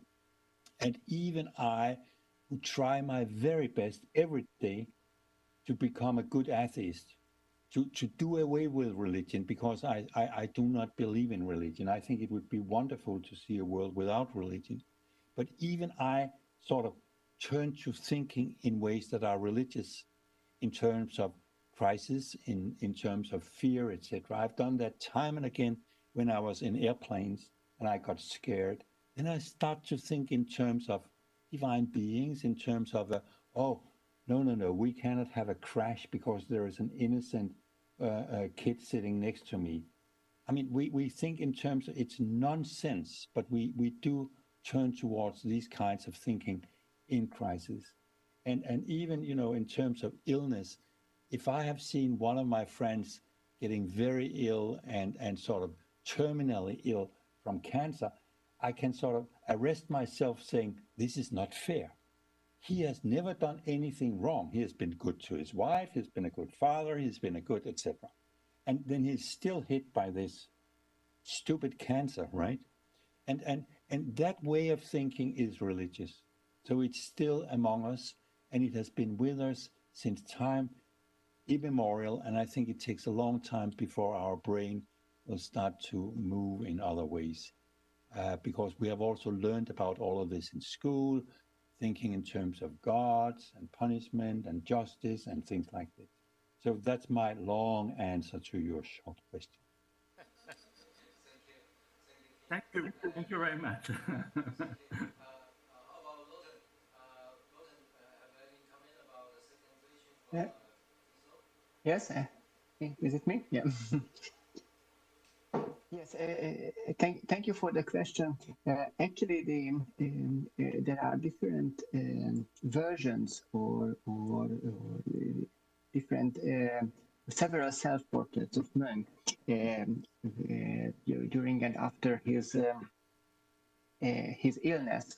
And I think it can be considered as a kind of like documentation or like investigation or a visual diary, a bit like other artists do their self-portraits, but of course it's representing and documenting and in a way artistically also analyzing an extraordinary period of like the illness or his illness and his recovery from the illness, although different sorts of illnesses have accompanied his life, both physical and also mental illnesses or like challenging aspects of mental state. So it's an often occurring topic in his own like oeuvre or artworks. So this is about Hmong.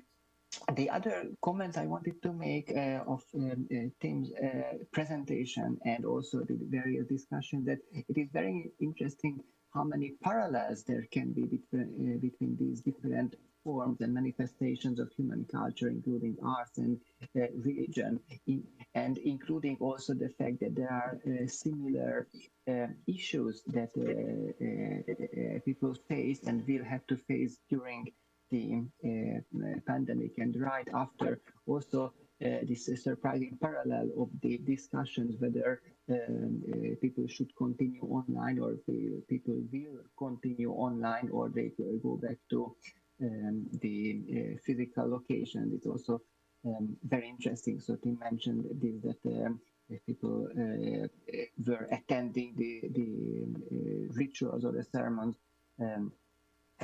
online, but they are willing to go back. And exactly the same happens in the art world as well, that people are following their favorite artist's activity or the art fairs online, but they can't wait to be back there. So there must be definitely some aspects that really makes these areas of human culture important to be participating in. So there is like this actual real physical presence to be in the community during the religious activities, or in the presence of the artwork, or to feel the aura of the artwork is like unsubstitutable. So you really need to be there physically, and even the most perfect augmented reality or virtual reality cannot substitute this. So it's a very interesting parallel, and I'm sure that there will be a lot of investigations on this.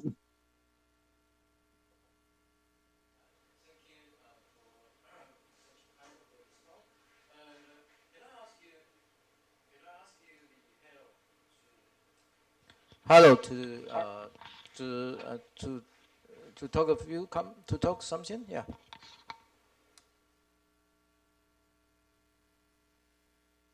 Hi, everybody. So this has been very rewarding to get up for. You know, I'm in Chicago, so I had to get up at 3 a.m. to join you.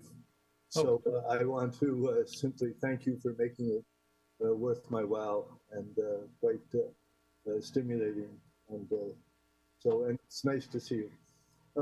So anyway, I have a couple of thoughts that I'll mention. I have many thoughts, but just a couple I thought I would mention to see if they strike a chord that's interesting. When I was listening to you, Tim, it struck me at one point that what you were describing was mostly how any kind of institution would respond to a crisis, an external crisis that, you know, constrains your normal kind of behavior. And so I wonder, you know, how you would expand on the particular way in which religious institutions respond to external crises that sort of constrain their behavior. Now, I know, you know, religious teachings, I mean, with notions of, you know, maybe immunity to things like a virus or various apocalyptic interpretations of the meaning of such things, And you find these, going back, a little bit of world religions, everybody has some sort of way of saying that we have a special status and kind of approach to intervene in the sort of cosmos. So it seems like, with religions, there's two things. On the one hand, organizations that want to somehow respond to the crisis, whether, like the Danish church seems to have a very high notion of civic responsibility. Certain American fundamentalist groups that you mentioned seem to think that their civic responsibility consists mostly in sort of challenging anything that would limit their, sort of constitutional right to be free to mention. So, but those differences seem to me to be more, social or political or cultural than not religious per se. One thing that you mentioned I found really, really fascinating. Maybe you can, because I think you said that in Copenhagen, the Christian scientists were among the most cooperative and most respectful of science and so on and so forth. And that just strikes me as, a little bit odd that Christian science normally, has nothing to do with medicine. So those are my thoughts there. As far as the art goes, the thing that I've been thinking about is the extent to which the digitizing of art, what that loses and so on.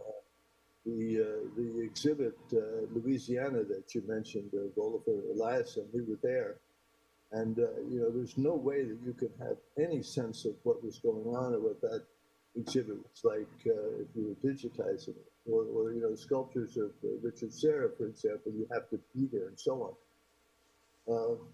Last January, the Smart Gallery at the University of Chicago had organized a major exhibit on contemporary Chinese art, the title of which is called The Allure of the Material. That was a remarkable exhibit, but I mean, the sort of the tactile experience and the being in the presence of it and the sort of the environment. None of this, in my view, can be even approximated by digitizing it. But maybe I have too limited a view of the potential of digital art. But should digital art become predominant, that strikes me as, well, what it is the evolution of a new art form. And it, is we're losing something at the same time that maybe we're gaining something. Anyway, those are just thoughts off the top of my head. Thank you to both of you and to everyone. Appreciate this a lot. Thank you, Harold. Yeah. So I think I think can I ask can I invite the Professor Zhang, to make some remark? Yeah.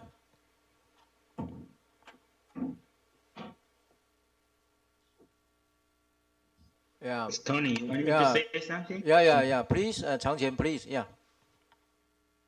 Yeah, this is very interesting sessions we have had. Tony and I has been fighting with for controlling this virus in Taiwan and in these regions, and we have put science first to deal with this issue. However, that's it's as this pandemic drag on longer and longer. And we are coming to these several phenomena I described to you. One is from the beginning is one virus. And even one virus that affect different people in different places. And the reaction will be different, okay? Then later on, there's a variation of virus. So it's become a matrix, very complicated now. And so from biology, it looks like this, but from the people's experience, we have these kind of questions. When will this pandemic come in? and when will this pandemic go in? So coming and going, and you don't have predict a definite time. So that's create uncertainty and a lot of unknowns. And previous speakers has mentioned that when people are affected, infected by the virus, some have immunity, some cannot have immunity. And that becomes the question of existence and non-existence. So all of this actually plant the seed of the religions.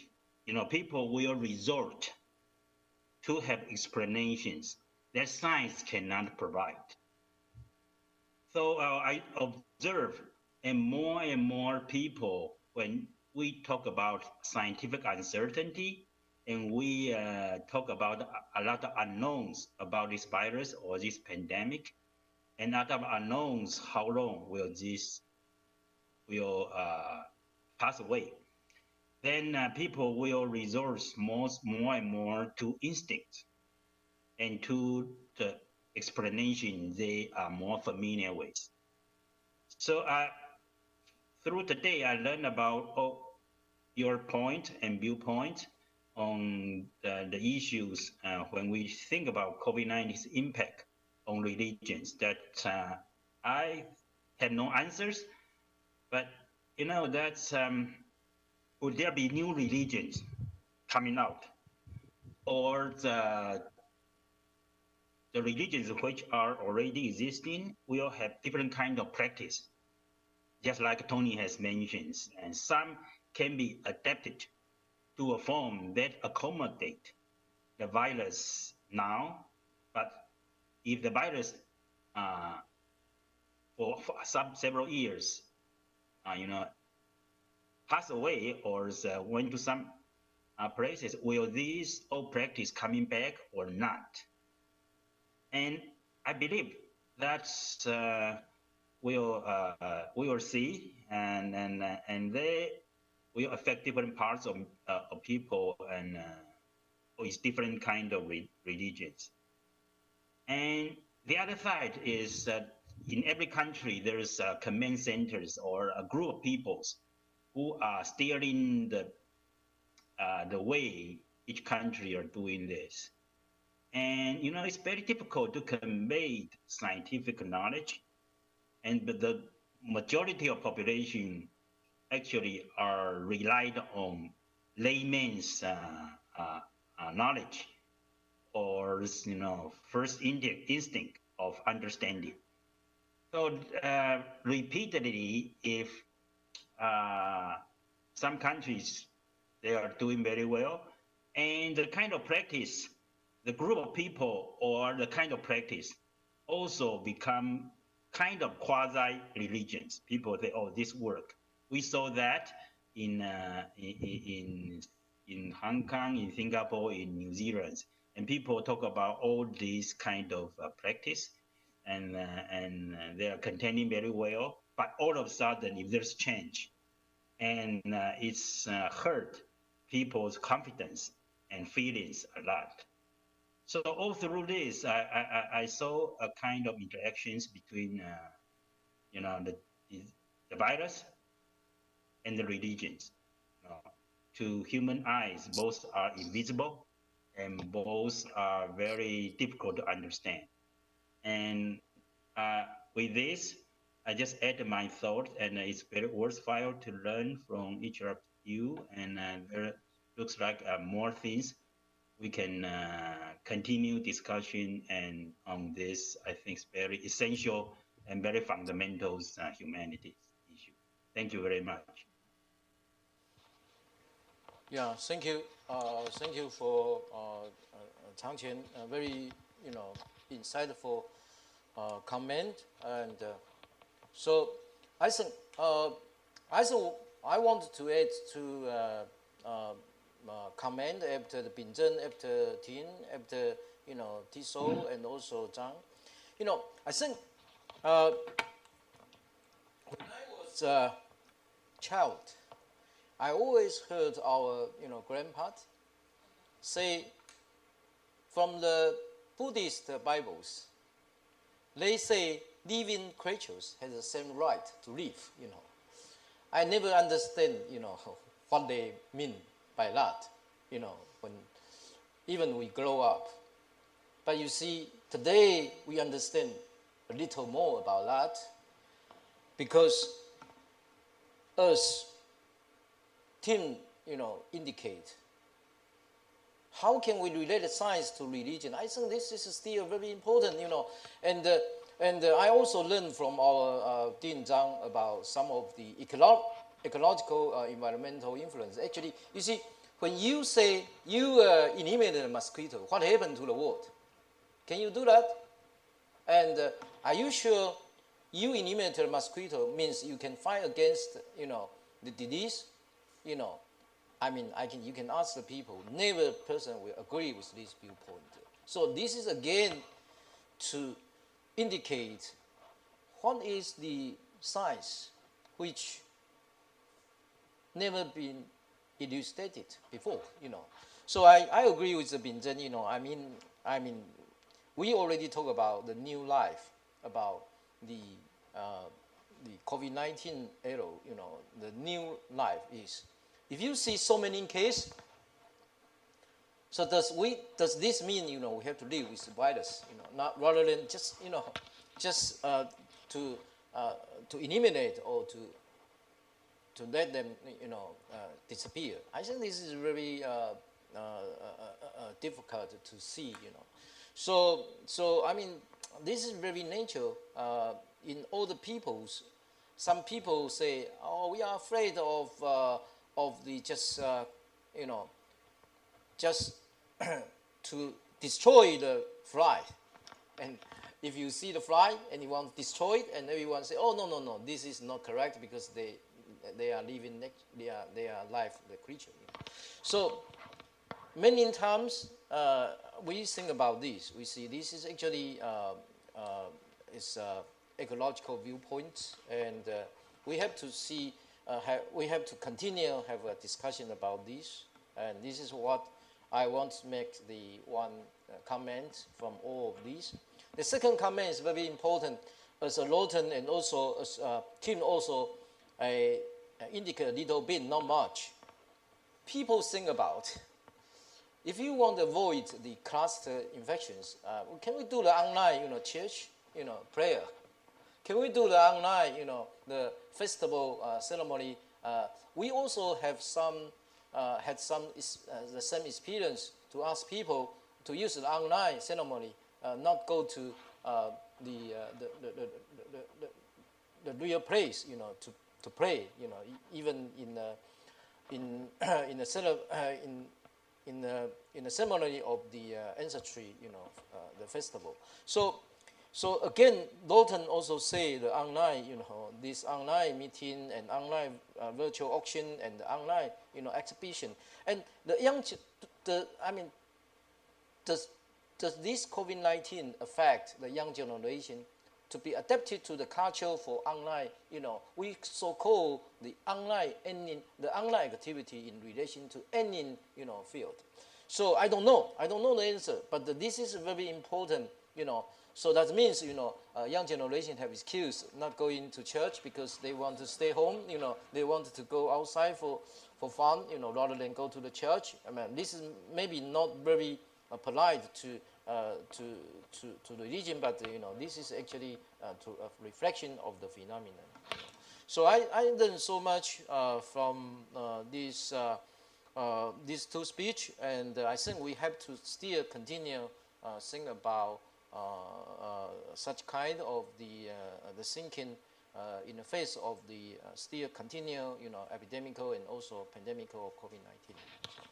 So I think, Tom is always not very allowed to us allowed to have a very long, the comment. So I think I really thank you for the two keynote speakers, speaker and to deliver such kind of very meaningful speech, and also thank you for all the experts to join with this discussion. Also, I would like also appreciate Binzhen already reminded me of thank you every persons, particularly from Asian countries. I know you participate in this online meeting from April, and I together with Ding Zhang and so Binzhen and all the experts, we try to figure out how can we have the meeting very in a very real way, or also in-person meetings, to have a face-to-face meeting, to have a meeting to join together with all of us. So I think I just end, the long table discussion here, and I have to leave a few minutes and also time for Binzhen to say something about how can we move forward, in the coming the coming winter, the coming autumn and winter, So I already talked to her so many times, and we want to move forward, and also keep this online meeting to have such kind of meeting without interruption. So if all of you have agreed with me to finish this the round table discussion, then I transfer my proposal to Binzhen. Okay, Binzhen, please. Yeah. No, not this time, okay. because we as experts. Oh, okay, good. All right. Thank you all very much. We've had a very stimulating and creative conversation, I thought, which will be a great asset and resource for SHIPS, certainly for NHN and for the colleagues here in the College of Public Health, National Taiwan University. This series of online meetings have been generously supported by the International Division of the Ministry of Science and Technology. We would like to formally acknowledge their contribution. The division head of Humanities and Social Sciences, Professor Lin, opened the forum in April, though he couldn't be with us today. So when we planned for this, that was 1.5 or 2 years ago, no one could predict that we will be visited by the virus, and therefore turned out to be the online meeting in April, hoping for June, and now postponed for August, yet we could still only see each other online. Surely it's a lot better than not having this plenary health series of meetings.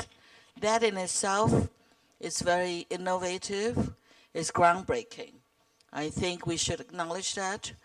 We had the SHIPS and ANHN had a meeting, 2 meetings in Xiamen, and then 1 meeting in Shanghai about technology and humanities, and then we were to have this very wonderful meeting ground in Taipei for health and humanities, and then on to Hangzhou. That was the plan. Some of you had participated in the conversation in Hangzhou already, warming up from June about childhood and early civilizations. As to the future of health and humanities, I believe Professor Zhang Changquan and Professor Tony Xiuxi Chen, they're committed to work with the colleagues here and other leaders both within the college, the university, as you see, you saw Sebastian representing the IAS, Institute of Advanced Studies at National Taiwan University, but also the Ministry of Science and Technology, and perhaps education and culture too. So I believe that this, because there's a real need and real interest, some conversation in some form would continue. We need to work out the exact format, the more promising date. Would it be the fall and winter? Would it be next spring? We don't know, because not even prophecy could tell us that. But we know that in the planned academic conference for the winter, hopefully we will see in Denmark, and surely our gracious host, Professor Tim Jansen, could say a few words. We would have a roundtable on health and humanities. And so that will be chaired by Tony here, and the conversation that many roundtable presenters could carry on, whether it's continuity or discontinuity, before, during, or after the pandemic. We hope we'll be able to congregate in Odense in mid-December. Then after that, for SHIPSH, there's a European Humanities Conference planned now for early May in Lisbon. If Luis were to be with us, he could tell you more, but there will be panels and other things to carry on the conversation. Luis now is happily swimming and walking and writing and reading. I talked with him yesterday. He sends his regards to all. And so I suppose this is a very enjoyable relay that we would just carry on, one lapse after another. I am truly, truly appreciative of all the efforts, and I'm also hopeful in that the young students, young assistants that we nurture in this room, that they would have a wonderful careers one way or the other, and they're going to carry on the thinkings, the debates, and the learnings here. Thank you.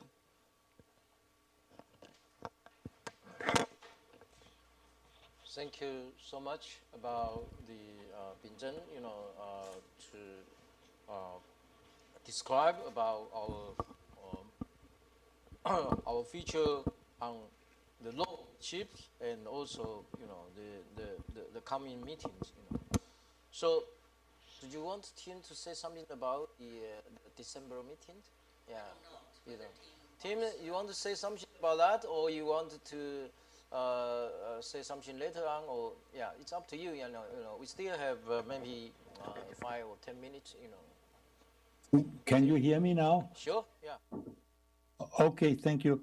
Now, never give me the opportunity to talk. I can go on for hours and hours, and we want to finish this. But I want to say thank you once again to our hosts, and of course, not least to Tony Chen and to Ping Chen. So thank you for arranging this also, and for this special invitation to me. I have a lot of answers to the very stimulating discussion coming out of the roundtable, but there is not time for that. Just have one correction for Harold. It was not the Christian Science, it was the Church of Scientology. And apart from that, the conversation can go on, and I shouldn't do that. So allow me just to say that those of you who are planning to come to Odense, to the SHIPSHI business meeting in December, and to the linked conference, you will receive a preliminary program for the conference in a week or 10 days. But earlier than that, you will also receive my sort of effort to encourage each and everybody to book rooms in the hotel as soon as at all possible, in order for us to sort of make sure that the hotel does not sell those rooms, in order to make sure that the hotel still keeps the rooms reserved for our purpose and our guests. But that's all I want to say. And then, of course, we hope to be able to go through with this planned conference in December. If some of you may not be able to make it, we will arrange for online attendance, but we hope to be able to have at least 3/4 of the participants being able to join us in Odense. But since I'm not in the business of religion, I do not pray and I do not prophesy, so I'm on the side here of Ping Chen. We can only hope for it to happen and prepare ourselves for that and for the opposite. Thank you once again for inviting me, and I thank all the participants from the bottom of my heart. Thank you. Okay, thank you so much for Tim. A brief, introduction to the December. We're looking forward to have a physical meeting there, So I hope so, but it still depends on, the situation. Anyway, I also I'm very sorry for Tim and Lawton. I know, we have a so good, discussion and comment and feedback from a participant and also from these experts. I know, but yeah, I'm very sorry because it's always not enough time to have in-depth discussion.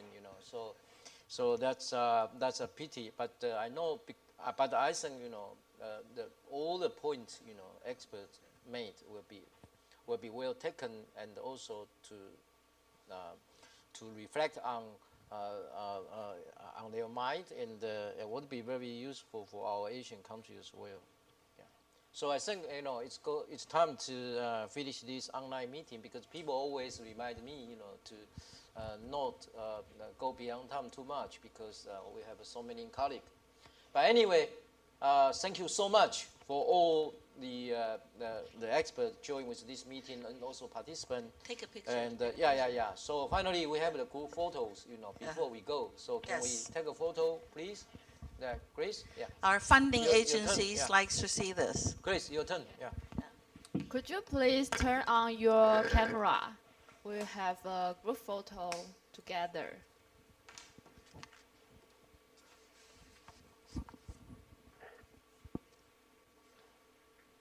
Professor Zhan, would you like to turn on your camera? 我们是这个。张院长。快快，哎，我们好蓝哦。我们 See the Sam and Amy and where's Huey? The other one. Call the 长田 again. Yeah. Can we? 都还跟我们打招呼。 Yeah. Dean, is he still online? Or It should be, right? But no, I said, no response. yeah, I think it's probably. He switched off, you think? No, I don't think so, but probably a good. Okay, so Yeah, let us take a picture first. 1, 2, 3, smile. Yay! Okay, one more. Okay, 1, 2, 3, cheers. Okay, bye everyone. Thank you. Bye. Thank you. Bye-bye. Bye-bye. Very good. Excellent.